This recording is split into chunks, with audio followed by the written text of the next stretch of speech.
Hi, Nia. Hi, Melissa. Thank you so much for agreeing to be on my podcast today. I am excited to learn about your journey and what you have to share with people.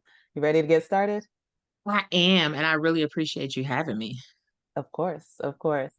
So, my first question is, what is your first memory of money?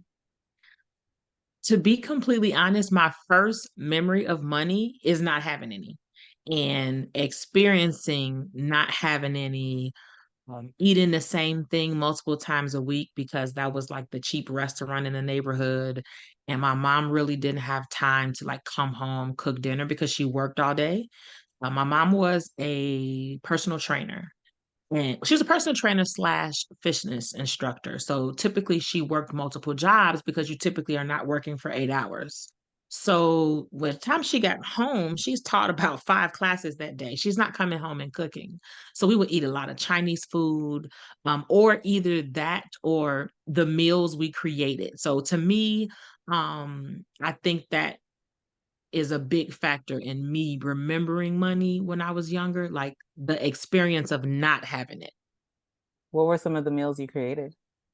Oh, syrup sandwiches, spaghetti on bread, sugar water, puff ramen noodles. To this day, I will not touch ramen noodles. If you see me eat like those, I can't even remember the brand name because I probably blocked it out of my head. But the ramen noodle packets, I will not touch them. If you see me eat them, that means I have absolutely nothing possible to eat. Other than that, what else do we use? The bologna sandwiches. We just bologna on bread. All type of things like that. Um, You saying that reminds me of this Trick Daddy song where he says sugar water and mayonnaise sandwiches. oh yes, I mean that's what you ate. That is so real. Like, okay. Um, so how old were you when can you think back to like what your age was? So I'm gonna say I'm like second grade, first grade. Um, like even being a latchkey child in second grade because my mom didn't have somebody to watch me, and my brother and sister were both older. My sister's 5 years older than me, and my brother is 3 years older than me.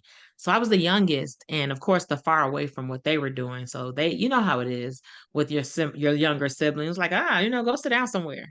So just coming home watching TV, and like we had a pit bull at the time. The pit bull kind of was my babysitter. That's yeah. So how do you feel like that affected you in life or in school? So you had food to eat, but at the time, did you realize the situation you and your family was in? At the time, no, to me that was just life. Like that's just what we experienced at the time. I didn't see it. In hindsight, you look back at it and you have these revelations, but it did definitely affect me in my money story. Because when I grew up, I did not want to be hungry. So I have a daughter, a single parent. My daughter is now 22. And when I first was experiencing my money journey, I realized that I had a need to see the freezer, the cabinets, the refrigerator, everything needed to be full. Now, again, I'm a single parent to one child. So why I needed all the cabinets, all the free, like everything had to be full. And I had a sense of happiness, I think, like when I looked in the freezer and it was full because I felt like, okay, that's good. Like, you're supposed to have a full cabinet, but it's like, why? Because this is money honestly going to waste because it's only two of us. So freezer burn, canned goods going bad. And then, this of course is before I realized how bad, eating canned goods, but that's a whole nother, podcast. Um, so that is what I eventually saw. But of course, it still took a while for me to realize that that was a result of me in my head saying, like, my daughter's not going to be hungry like I was. Like, she's not going to be worrying where her next meal was. She's not going to have to experience, bare cabinets and having to basically create meals to eat. It was, sometimes it was an adventure. Yeah. And that's important to note. So we'll get back there, but it's very interesting to see how those experiences early on like led you to operating like that as a single parent. I know now like I'm single and I try not to waste food. Like I try to buy what because I waste food. Like it's inevitable. A lot of people waste food, but just taking notice about how much I waste, I was just like, okay, I got to do better. But yeah, that like you said, like that stuff goes to waste if no one's eating it, right? Things have expiration dates. Yes, we could eat them past the expiration dates, but like freezer burn and buying fresh produce that only goes to waste by in a couple of days, like that is money that is being wasted. So going back to your childhood and your experiencing but not realizing your family's financial dynamic, like did that affect you in school in any way? Do you remember like how like you may have carried yourself or felt about yourself because of your situation? So in school, just dating, like how those type of things might have affected me in school. I was more so a higher achiever in school. Like I was always the top of the class. I've always been very smart and intelligent when it comes to like books. I have an excellent memory as well, so that's always helped me in school. So academically, I excelled. Um, I would say as far as maybe socially, it affected me because you didn't have all of the new shoes and new clothes coming out. Like I wasn't the fashionista of elementary school. So obviously that played a role and it caused me to, I don't know if it didn't make me feel like I didn't grow up with a low self-esteem or have any type of self-esteem issues, but it definitely, I think, fueled me striving for more. And I think that it might have fueled me striving for more. And I would say it caused me to want to escape, like to want to, like, live a different life, I think. And what kind of life were you envisioning? I didn't have a life that I was envisioning at that time, but it was just like, this is not it. So yeah. So I didn't have like that's the thing, because I grew up in, and I guess you would call an urban area where most people around me were urban and it wasn't really an affluent neighborhood. Of course, gang violence, people getting killed in front of my house, all types of things like that. So it wasn't that I had an idea, like maybe from TV shows, but I don't recall like envisioning the new life, just knowing that I didn't want to be there. Yeah, yeah. So what did you do to try to get yourself into a better situation? Did you want to start working early? Did you want to start making money on your own at an early age? So no, originally I became a habitual runaway. And that's how I called that was my way to escape, I guess you could say. But then the police would pick you up and you get brought back home and different things like that. But that was again, I had no plan, had no strategy or anything like that. I just had in my mind, like, this can't be it. Mhm. So you were running from what you didn't want. I guess, yeah. That's why I say I didn't have an envision. Like I don't recall, and maybe I did at the time, and I'm just not remembering. But I don't recall envisioning this wonderful new life because I didn't know anybody who was experiencing that new life to base it off of. You just knew I have to get out of here. Right. That's kind of right. Exactly. And that's very interesting because is that could be the reason for a lot of the runaway stories we hear to, to this day. It's possible. I mean, but I stayed in school. Like, so that's where I always would get picked up at because I didn't stop going to school because I enjoyed school. I like going to school. I like learning.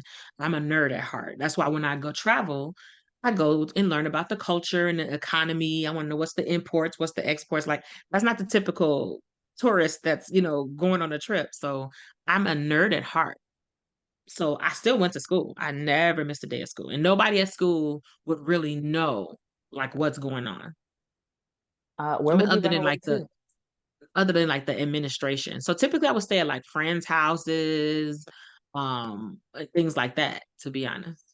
Mm. And when you were picked up, do you feel like anyone kind of questioned you or really cared about like what's going on? Like, because obviously you're not a bad kid. Like you're in school. I assume you Getting get straight straight A's. A's. Like, did anyone check to see like what probably was the cause of your running away? I feel like they did ask questions and things like that, but they probably couldn't figure it out because my mom wasn't like abusing or, she was actually at the time busting her butt. Like it was just more so me being younger, I think, and you know how it is, especially as you approach your teenage years, and it's like parents just don't understand. She doesn't know, things like that. But she was really honestly at the time, as a parent now, I look at she was out there busting her butt, grinding all the gears that she can grind to actually provide for me at the time. But I just didn't see it that way. So only like, I mean, the police would pick you up and they really would be returning you back to your parent.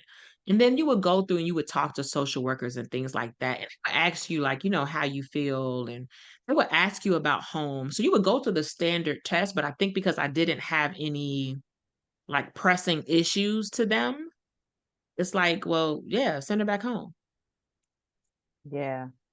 In that work in general, it's a lot on them. Like, you definitely need hundreds, if not thousands, of more social workers because their caseloads, even police officers, just their caseloads with whoever is working with other humans, you need more hands.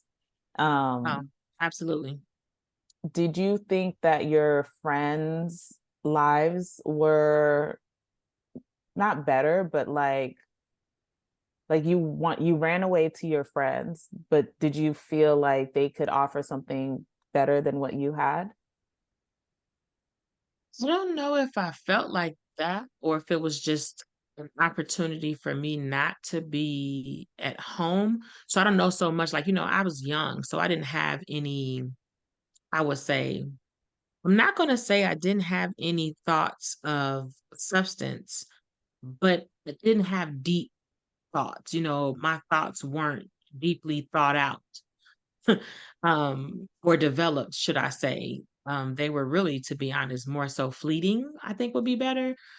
So I think it was just opportunity at the time.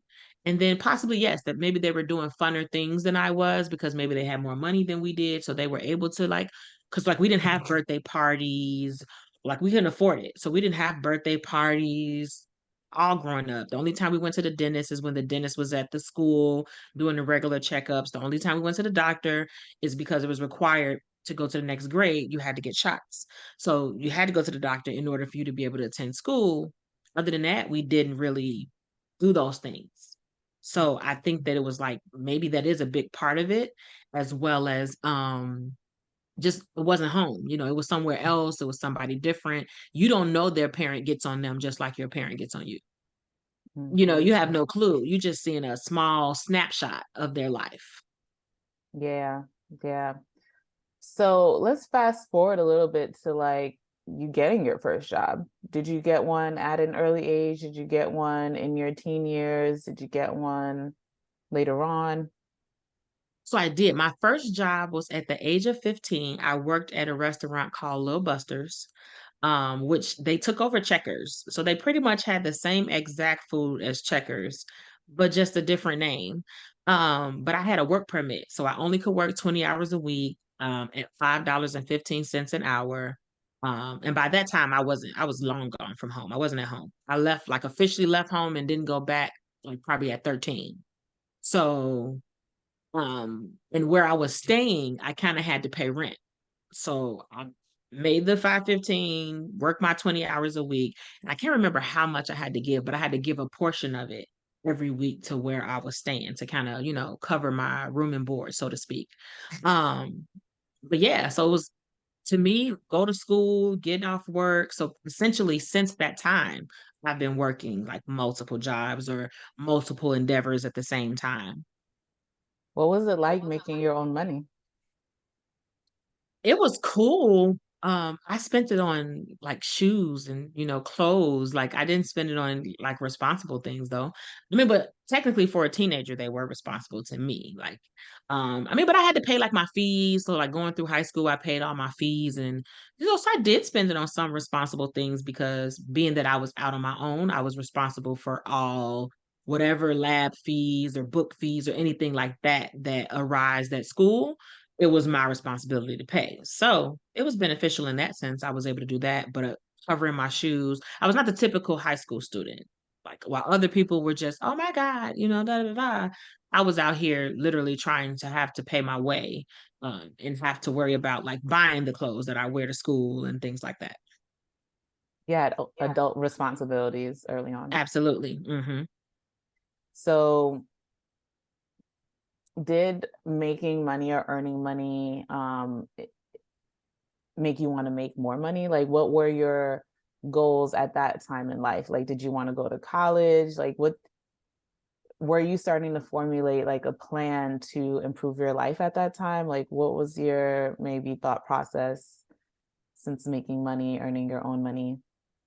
Okay, so since I started working as far as like what I thought of for future plans, at that point, I believe that's when I really started to make plans and started because as you're in high school and you start to learn and you start to have those conversations about, okay, well, what do you want to be when you grow up? Or what do you want to major in college? And, you get a guidance counselor in high school. Still an honor student. I was in the honors program all 4 years of high school. I took AP English, AP History, still excelling academically. Um, so you start to get those questions, especially as you get teachers that see the potential. They knew how smart I was. I had one teacher, he drove me all the way to Springfield because I won a speech contest because he wanted me to have the opportunity to compete at the national level and he knew that I would never be able to go. So he drove me down there, gave me my own room separate from him to make sure that there was no, miscommunication. So you would see teachers who really love what they did and saw your potential. So I believe that pushed me to start to develop plans and say like, okay, you need to figure out something like what are you going to do when high school ends, like what then?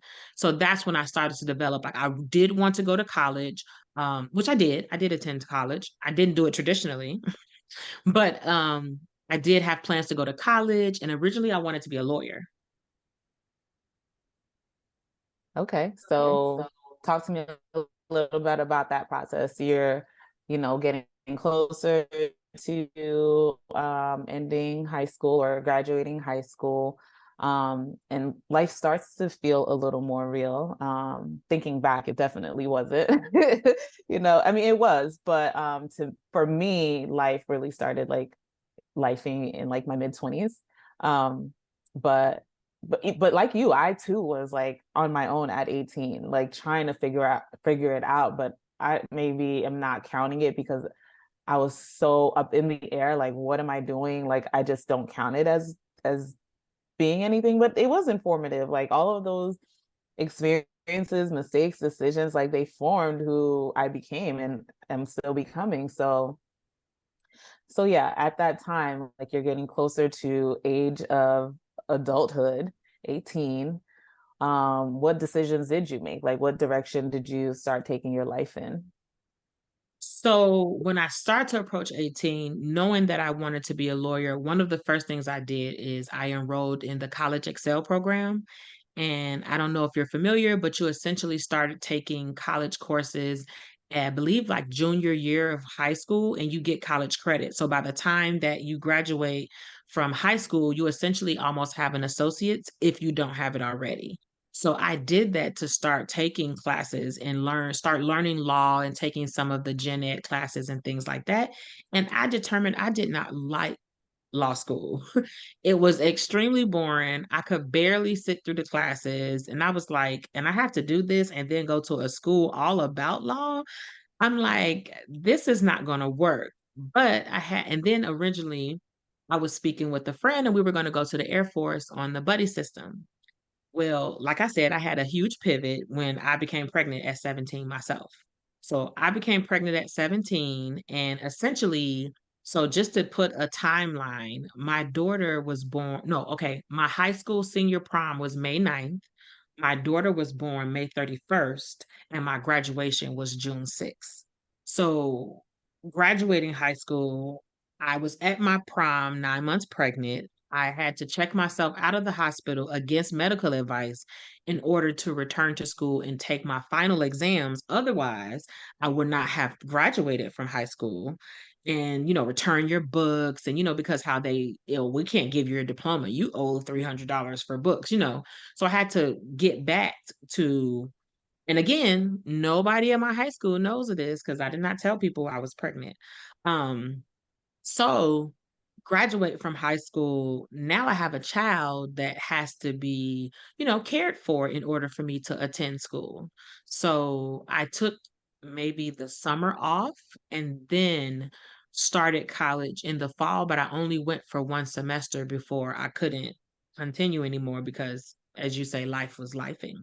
So it took me a total of about 17 years to finish my college education, from having to start and stop, being a parent, having to obtain jobs to make sure that the bills were paid and not being able to focus on, getting my education. And then so I graduated from high school 2001. I obtained my MBA in finance January 2017. So okay, I'm sorry, 16 years it took me Wow. from having to start and stop and stop and start and start and stop, taking 3-year gaps, 4-year gaps, night school, working 2 jobs while getting my master's. Um, just yeah. So it took a lot of, as you say, kind of the basis of your question, me being determined and deciding. So I ended up taking business and finance as my majors and left Okay. law alone. Yeah, law's not for me. I have a cousin who's a lawyer, but like I'm just like I need her for certain things and I'm grateful for what she does, but it couldn't be me. I tried it. I couldn't. And I'm very glad I learned it early on and I had the college Excel program to learn that before entering actual college because baby, I would not have made it either.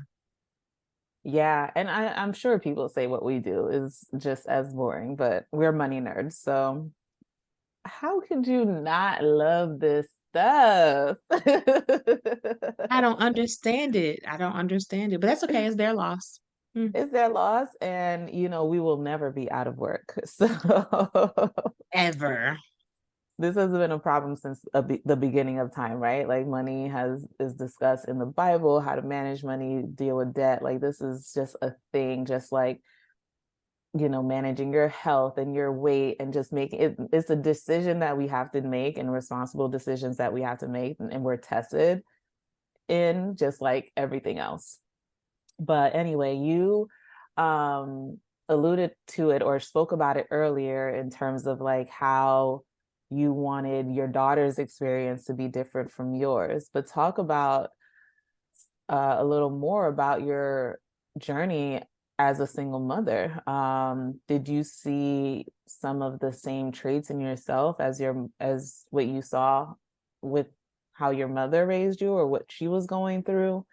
Um, Talk a little bit about like what your jobs were, like your work experiences. Like, how was that journey for you? Oh, so I've worked at pretty much a lot of jobs. At I've worked at Foot Locker, Old Navy, Victoria's Secret. I've stood outside, like worked for Greenpeace, where they stand outside and canvas and ask individuals to sign up and give their credit card information on the side of the sidewalk to donate to their cause.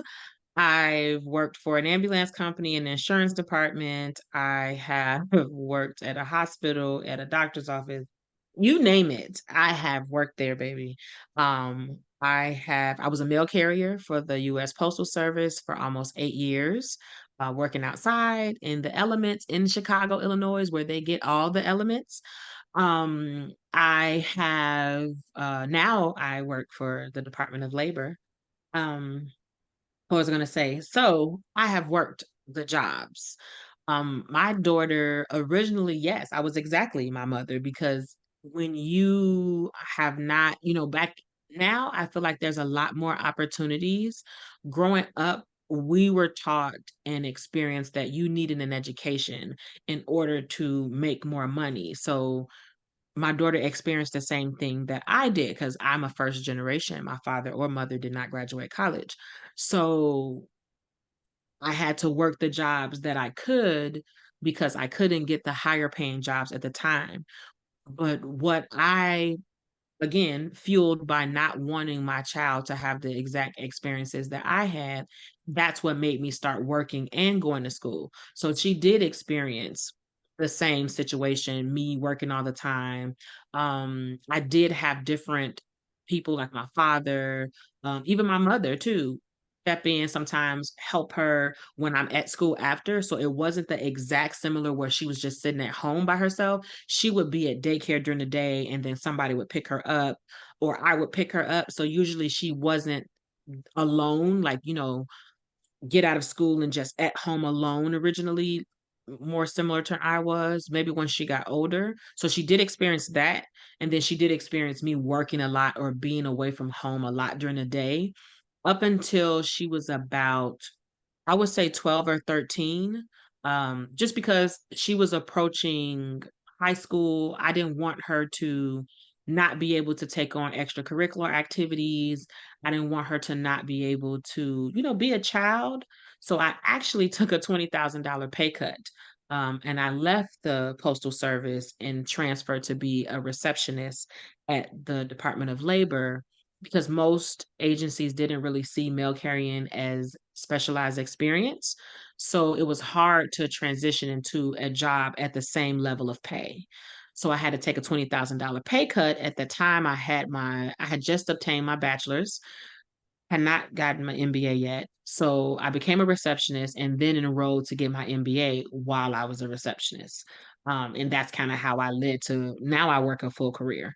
Um, so same thing, but again, it was fueled by making sure she didn't have that experience. So she was able to I was in a band when I was younger, but that's really the main extracurricular activity I was in, that or dancing, again, music. And so she was able to do volleyball, she did piano, she was able to like have different recitals and things like that. I always made it to her different recitals. So just some things that I did that I believe was fueled by my experiences when I was younger. And I also, of course, because I'm a money nerd, I made a point to start teaching her about finances. As soon as I began to learn, I start to incorporate it in my parenting and start letting her know. And to this day, of course, all principles did not stick because parents don't know what they're talking about. But whether she realizes it or not, she follows some of the principles now. Like she still doesn't have student loan debt and she will not sign a student loan paper because she knows the effects of it and she knows, so there's some similarities as well as some differences. Yeah. So, oh my goodness, that was all so interesting. So you took a lot of jobs A and lot. eventually decided to take a pay cut. So you saw the vision in going to work for the Department of Labor. Like that's what I'm thinking. Like there was a reason why you justified make taking a $20,000 pay cut. Oh, because taking the $20,000 pay cut, I had weekends off. Working at the Postal Service as a mail carrier, you work 6 days a week and then you get one day off. Well, for the first 6 years, I worked 6 days a week, nonstop, no two off days. And then after that, when you become a regular or you turn over in their terms, then you can get 2 days off, but that one day is rotating. So you always get Sunday off, and maybe you might get Monday, next week, Tuesday, then Wednesday, and it's a rolling off day. So every 6 weeks, you get a full weekend off. After you get the full weekend, you have to work for 6 days straight as well as a lot of times the mail fluctuates and depending on the time of year, especially around the holidays that we're approaching right now, mail is heavy, packages are heavy, you have presents you're delivering, so you're walking into a much heavier day every single day. So you, as far as her being able to join any activities during that time, I couldn't get there to pick her up. So she needed to go like to aftercare, or she would go to the Boys and Girls Club after school, or the Park District after school. She couldn't participate in many like AAU sports teams or any of the things that, you know, typical children do to find their passions. So I took the pay cut because that way I got a definite, every single weekend I had off. I knew exactly what time I would get off work every day. So I know that she would be able to join those things and I would be able to. Now, once I got there is when I had to devise the plan of, okay, now that I've gotten this position, what am I going to do to get myself back up using the opportunities and resources they have at this agency? And you mentioned signing up to get your MBA In um, finance. in finance. Okay. So you also said that you started to learn about personal finance. So where did that education begin? Like, was that by chance? Is this something that you intentionally looked into? It was not intentionally. I did not intentionally look into personal finance. I did not grow up with much financial knowledge. Just like most people, at 18, I was flooded with credit cards, and I didn't understand the concept that, well, it's going to cost you more. I was infatuated, or I guess you could say just obsessed with the fact, so I can buy something now, but no cash leaves my pocket right now. So, you know, I just didn't understand it. So I signed up for credit cards and maxed them out and ended up getting judgments on my credit. You know, they took me to court because they wanted their money back, you know. And so How could they? Why would they? the Come nerve, on. right? You weren't just giving me that money. So yeah, so at 25, working at the postal service, I wanted again to build stability for my daughter. So, you know, what do you do when you want stability? You buy a house, right? Because that's what the American dream was, you gotta get a house. And I felt like, oh, I work at the postal service. I make good money. So I should be able to buy a house. And that to me was my first eye-opening financial moment when I applied for a house at 25. And the loan officer, he didn't rip me to shreds, but he was one of those real people that didn't sugarcoat things. Like, he wasn't mean at all, but he was like, "Ma'am, no, you don't wanna buy a house. Like, my credit," he was like, "Your credit is shot. You have no money saved up. Like, basically, your profile does not say I am home ready." So, that was my first eye-opening moment that inspired me to start purchasing physical books, because this was all before Google and YouTube University. So I had to seek out physical books, read them, and apply the knowledge in the books. And it took me about 2 years before I heard the magic words, "You're clear to," you know, "You're pre-approved." Mhm. That's awesome. A lot of people would have maybe like turned away or changed their goals. I know some people who try to buy a house even still like, okay, I'm going to the next person. Someone is going to say yes. But here's the thing, I didn't know that was an option. I didn't know you could shop around for lenders like that then. I just thought, "Oh, well, this lender says that that's what all the lenders are gonna say. All the lenders are gonna say the same thing he said." I don't, you know, I didn't know. I had no knowledge of the process at all. So I had no clue that was an option. And I was deflated. Like, the first day, of course, I went home and soaked. And I was just like, "Oh." But see, when you have a child or another life dependent on you, sometimes it doesn't leave you that as an option. Like, with choosing my career, it didn't really leave me the options to say, "Oh, what should I do?" No, it was, "What am I going to do?" Because I have to do it. Not doing it is not an option. So to me, that is also a positive way that she fueled me, because it fueled me to go after and get it. Like, I couldn't let fear stop me. I couldn't let doubt or imposter syndrome stop me, because if it stops me, it stops her. And I love that you made it happen. Like you took his recommendations and thank God you ran into him first, right? And not into someone who maybe have worked with the numbers and gotten you into a house. Because for me, it's like, why would you let this person get this loan? Why would you anyways, but Right. thank God for him and people like him who are real and direct about what you have to do to improve yourself and get in a house comfortably. And kudos to you for doing the work to get there? You said 2 years later you got the approval, right? Yes, thank you. Mhm. Yeah. So is that the house you recently left? No. You bought another, you bought others over the years. I So, bought oh, and lost that house at age 27. ooh, talk about that really quickly. I'm like, not quite. So I did everything he said, but the one thing that he didn't tell me is build an emergency fund in case something happens after you buy the house. So I was, as you call, house poor. So when I walked away from closing, I didn't really have any money. Like I used all my money from my home buying process because I didn't know. So I literally just followed the steps. Okay, I need to do what? I need credit. My credit score up. Okay, done. Okay, I need to do what? I got to have this much money in my bank. Okay, done. I didn't like go through exploring my money habit. I didn't go through just learning anything else about it. I literally just followed the steps that he gave me and that's it. So I didn't have any emergency fund. So I bought my house October 28th and I injured my ankle. Again, I was a mail carrier in Chicago, so I slipped on ice, injured my ankle December 4th. So literally right after I paid my first mortgage payment, because the first month you don't make a payment. So I injured my ankle and I had to work on that bad ankle probably about most of the month of December because I'm like, I can't afford to not be at work. But eventually I couldn't anymore. I had to. Like it was just getting really bad. So at the end of December, I had to file for workers' comp, which is a long process and takes some time before it goes into effect. And then it's the government, and we do things very slowly. So during that time, I got behind on my mortgage. And then when the workers' comp kicked in, I, not knowing about the foreclosure process, I wanted to pay like my light bill, my gas bill, and things like that to prevent them from being turned off. Not thinking you need to be talking to them first and getting them money because by the time I went to pay them, it had entered foreclosure status. And at that point, it's all or nothing.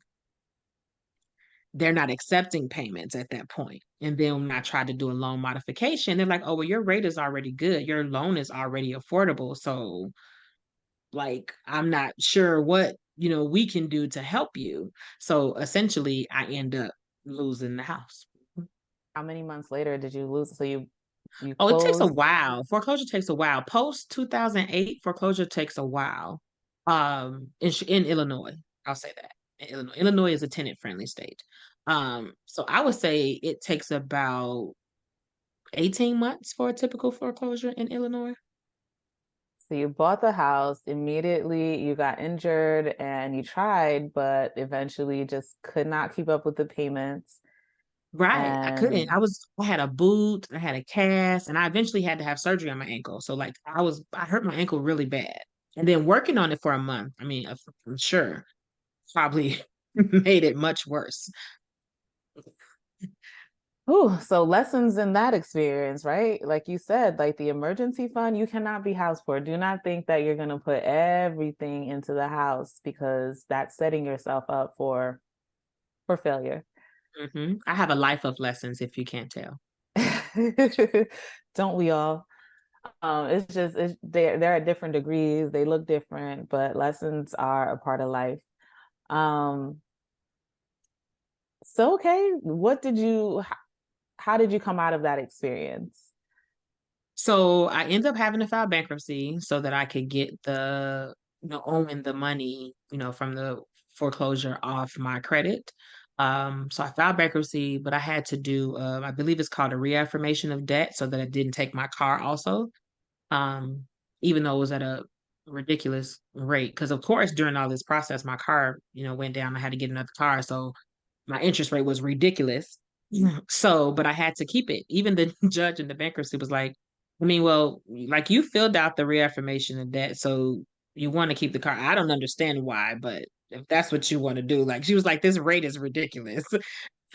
So, did that and then I had to go through the steps again. I had to learn about like really budgeting and I moved down into like a 1 bedroom condo and I made like my daughter's bedroom the living room and to minimize all of my things so that I could build back up essentially and build back up and get to, I guess, a new normal. So at this point, my daughter is like a freshman in high school. Um, when we moved into the one bedroom condo. And so I just started again, but I learned more this time. I learned about budgeting, emergency funds, saving, debt repayment, things like that at this point. Okay. Is that where your journey into finance started? My journey into, no, Still my more? journey, my my girl, I'm telling you, this is still parts and pieces. Um, so my journey into finance started when I started as the receptionist at DOL. That's when, because before I had degrees in business administration, my journey into finance started when I worked at the DOL, specifically the Employee Benefit Security Administration. So they deal with retirement income. And so learning about retirement income and the insides and outsides of a plan is what inspired me to say, like, like, because I had no clue. At this point, by the time I transferred there, I had already worked for the government for 8 years, and I was not managing my 401k, which we call a TSP.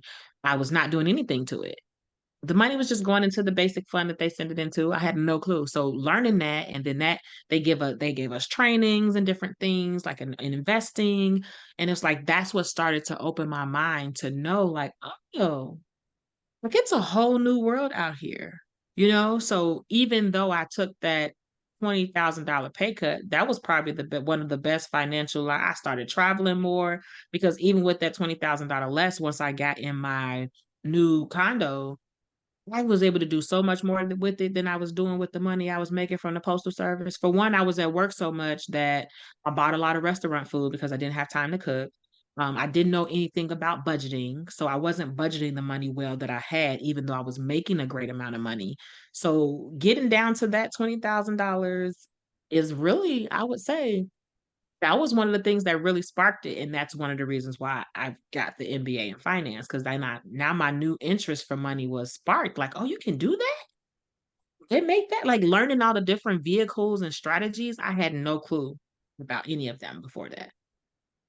And maybe I had the vision because when you said that you took that 20,000 pay cut, I already knew like, oh, that's such a great opportunity. Like the Yes, no, I benefits that didn't. you get, you didn't realize at the time, but It was rough. eventually, eventually, it started working out for you. So today you are a money nerd, financial professional. What would you say, what would you call yourself in the work that you're doing? I call myself the money moves motivator. Elaborate. Oh, okay. Call myself the money moves motivator because I find that a lot of people, when it comes to talking about money, like we talked about before, they find it boring. They don't find it exciting. But I feel like it's because it's typically not presented in such a relatable format. A lot of times people use high level language where they don't really understand. A lot of them have made a lot of money mistakes, and so they tend to be ashamed of them and they avoid them, or they just don't talk about it because maybe when they grew up it was taboo to talk about money and they carried that with them. So I call myself the money moves motivator because I like to provide real life solutions for real life problems. Like when I make a video, I use very plain, simple terms. I also like to use real life situations that happen to everyday people. And when I do any type of talk or bring someone, it's just a conversation. Like I want to make money talks normal. So I motivate people because they start to see things differently, which is also why my business is called Perspectives.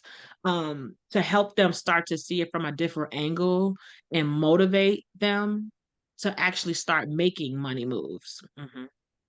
Yeah, okay. It's all coming together. We meet so many people, and I just love to learn like what your motivation was in coming into this work. And I know there are so many stories that I still have not heard, and hopefully we can do this again sometime. But what would you share with someone on their own financial journey right now? How would you instruct them, or what would you instruct them to do to maybe improve their situation or just encourage them along their journey? Well, my first instruction always is to stop, take a moment, and just breathe. Just for that moment, focus on breathing in and breathing out, and that is it. A lot of times the overwhelm and everything can really get to you, and it can cause you to cloud your thoughts and possibly not take on things. Secondly, I would say to be okay with the fact that you're not where you think you're supposed to be. It's okay. You're right where you're supposed to be, and there's a reason for it that you may not understand right now. You may not realize it, but 3, 5 years down the line, you're gonna realize that's exactly where you were supposed to be. And so just take your time, work through it at your pace, and find things that work for you. Don't just follow all the advice that you see around. Do what works for you because personal finance is personal. I love that. It's not just diving into the numbers, sit there and do a budget. Yes, that's important, but that's not the first step. Mm-mm. It's not, that's the thing. At the end of the day, it's not really about money. Money Okay. is just a tool. Okay, preacher, and I know what you mean. So we will definitely talk about that in another at another time. How can people keep up with you? How can they reach out to you? I know you have books. Please share all of that with the listeners and viewers. Oh, definitely. Actually, my most recent book, Budgets, Mindsets, and Money Moves, I'm actually giving it away for free. Just pay shipping at thefreemoneybook.com. Very simple. But if you really want to find me, you can go to my website, which is www.perspectiveschange.com. Or you can find me on any social media platform at Money Perspectives. Awesome. Thank you so much, Nia, for sharing your story and journey with us. And I know a lot of people will get a lot from this. Oh, So thank you. I enjoy sharing it. Originally I was ashamed, about like sharing it, but now it's more so like to let people know everybody has a story and nobody got it right the first time.